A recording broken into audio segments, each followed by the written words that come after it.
Okay, guys, so there's a whole big new controversy unfolding with Blueface in regards to his comments about Nipsey Hussle. Now, this was all brought to my attention a couple of weeks ago when we did the Blueface and Wack 100 interview. You could notice at a certain point that Wack was talking at length about Nipsey, and Blueface's reaction was not so serious. For a lot of different people in the LA area, losing Nipsey was like the most catastrophic thing that could have possibly happened to the LA rap scene. And it was noted that Blueface, despite being a Crip, never really said anything on his Instagram story, never said anything on the feed about the fact that Nipsey was gone. And a lot of different people in the game had kind of noted that it was a little bit of a strange coincidence that Blueface, being a Crip, being from LA, never had anything to say. Well, Blueface actually left the podcast because at a certain point, Wack started saying, you're going easy on him. This is all in the video. You guys can all go watch this. But I was asking Wack a lot of different questions about Nipsey, and Wack basically at a certain point just goes, you're going easy on him. You're not asking Blueface the shit that people want to know about Blueface. So I say, all right, cool, let's talk about it. Blueface, you didn't post.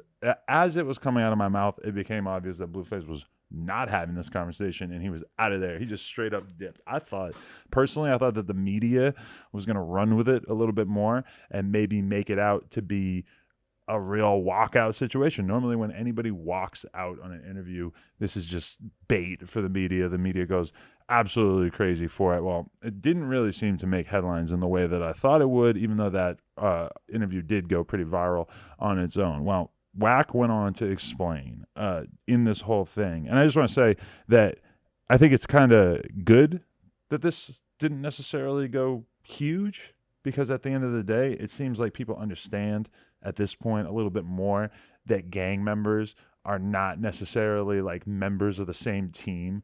Like if you live in LA, you know how many different Crip sets there are, how many different neighborhoods there are, how many different gangs there are. Is like a million. And a lot of them really don't get along too well. And one thing that Wack said in that conversation is he said the number one killer of Rolling 60s is Rolling 60s. That's not about Rolling 60s in general. That's about every different gang, is that they tend to fight more inwardly than they do outwardly. It's like realistically, if you are in a gang in Compton, you don't have a reason to really be beefing with some dudes in Long Beach because they live in Long Beach. And the way that it is out here is crabs in a bucket. People stay in their place unless they got a really, really good reason to be going to the other side of town. And you need an especially good reason to be going to the other side of town to shoot at somebody. So with all that being said, here's a quick moment from our sponsor.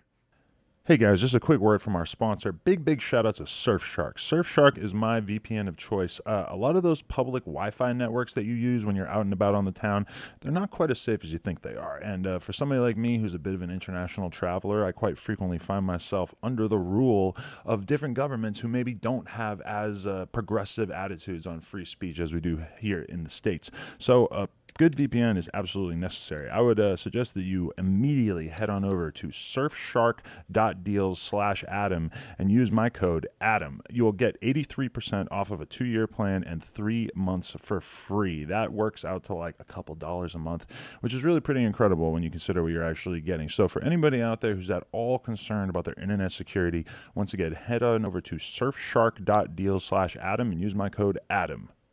Back to the video.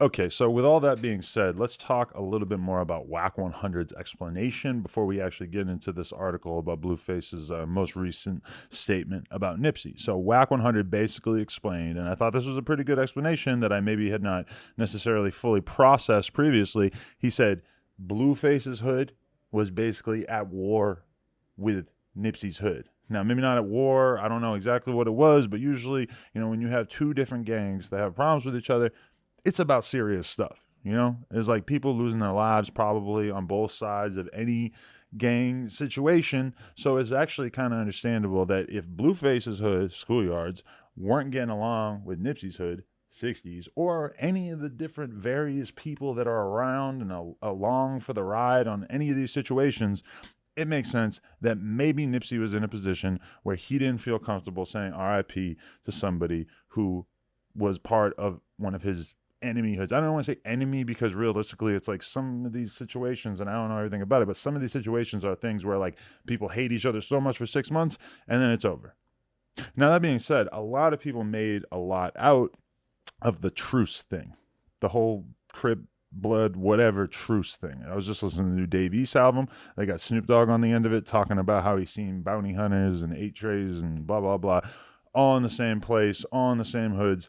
That's great, but let's be real. That isn't going to necessarily carry over to every different crew, every different sect in LA. So when Blueface didn't say anything when Nip passed, Wack made the argument that that's basically him being respectful. Because in truth, a lot of people in this sort of situation tend to almost gloat when somebody that they don't get along with passes. Blueface just staying completely silent. I mean, let's be real. Blueface is like brand new to being a rapper who's in the star spotlight. So for him, just not saying anything probably seemed like a pretty conservative approach. That being said, Blueface has continued to get a whole lot of heat about it. A lot of people think that this was like completely inappropriate. The way he was acting during the interview was kind of rude. A lot of people weren't really feeling it. So let's feel out what he actually said today. This is an article from Hot New Hip Hop. Seems like Blueface can't please anyone out here. 2019 was a huge year for the West Coast rapper, but in his rise to the top, the West also lost a prominent figure. Nipsey Hussle's passing was not only a loss to the West, but to the world. Wack made the point in the interview that everybody is fake when it comes to the Nipsey thing, and I don't think he's wrong. In a lot of ways, there's just so many people out there that are acting like they fucked with Nip's stuff in a way that they really didn't. And I say that as somebody who, I had hit him up asking for an interview, but I could have gone more on my way. I never went to the Marathon store. I could have. I actually thought about it multiple times and didn't end up doing it.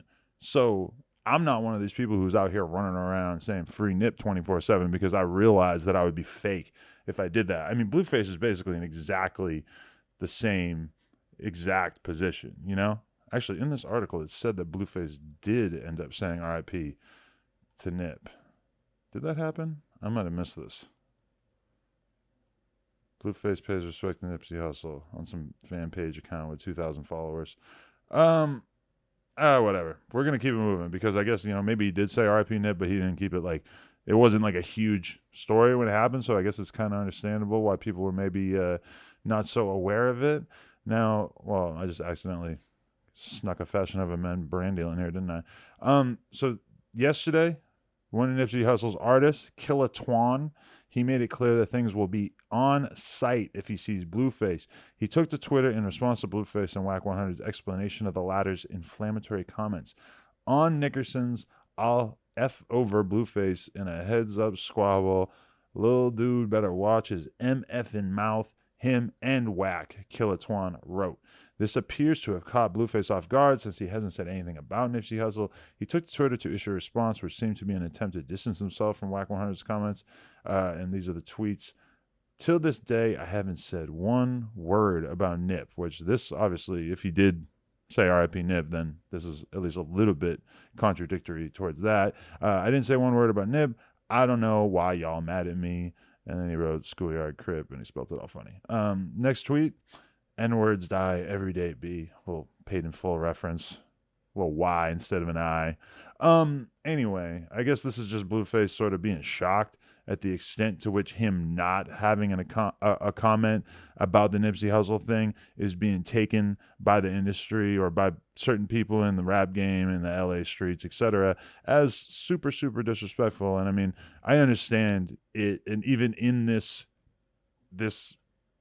tweet storm here, I guess this is Blueface's equivalent of a tweet storm.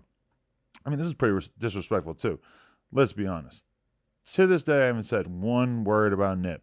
I mean, yeah, that's the whole problem, is that people thought it was disrespectful that he didn't say a word about Nip. If he had came out and been honest and said, yo, my hood didn't get along with Nip's hood, I feel like people would be willing to accept that. He hasn't said that, and that doesn't seem like that hard of a thing to say. And then when you say N-words die every day, B, I mean, could you do much more to minimize the conversation that's being had here? Because, I mean, let's be real. Nipsey wasn't just a regular guy. Nipsey wasn't a guy that had a regular number of friends. Nipsey wasn't a guy that had a regular number of fans.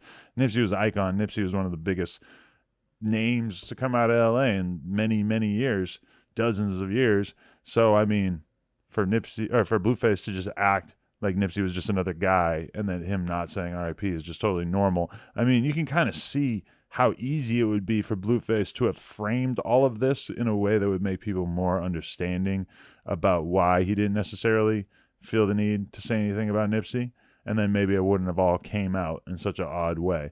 Now, that being said, I remember when I did the Blueface interview, the Exposed interview, over a year ago, that there was a point where I asked him, I said, so do you feel like you took your flow and some of your slang from Draco the Ruler, which anybody who really pays attention to LA rap knows that Draco the Ruler is basically the #1 most influential rapper in terms of the style of people like Blueface and Almighty and Frosty, etc. So many of them have basically taken bits and pieces from Draco's flow, and it's helped to form their flow. Anybody who denies that is a liar. So I asked Blueface about the Draco thing.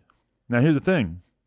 Draco's people or Draco's team or whatever, they ain't exactly getting along with Blueface's side anyway at that time. So when I brought that up, you know what Blueface said? He said, listen, Draco came to my hood. He took the slang from my hood. He wasn't giving him an inch. And people were mad as hell. People thought that Draco was going to be so pissed about Blueface not acknowledging where some of his style came from. And then I remember Draco went on Twitter or his story or whatever, and he said, this is LA. Y'all ain't supposed to like each other. We ain't supposed to like each other. Like, this is LA. Motherfuckers are not supposed to like each other. If you are the new hot rapper in LA and I'm locked up and I feel like I'm the hottest rapper in the past few years in LA, guess what? We're not supposed to like each other, and that's okay. So I think a lot of people kind of miss out on that yeah, LA might seem a little bit more connected in the wake of Nipsey's passing. But at the end of the day, all these different sects, they got problems with each other, and it's not as simple as it looks on the surface. So in a weird way, I almost kind of respect the fact that Blueface didn't come out and say some fake shit about Nip, but at the same time, he seems that he's gone in a little bit of a disrespectful direction, which to me is totally unnecessary. You can not like Nipsey, but at least communicate in a way that suggests that you understand how important his existence was. That being said, hope you guys enjoyed this video. Like, comment, and subscribe. We out.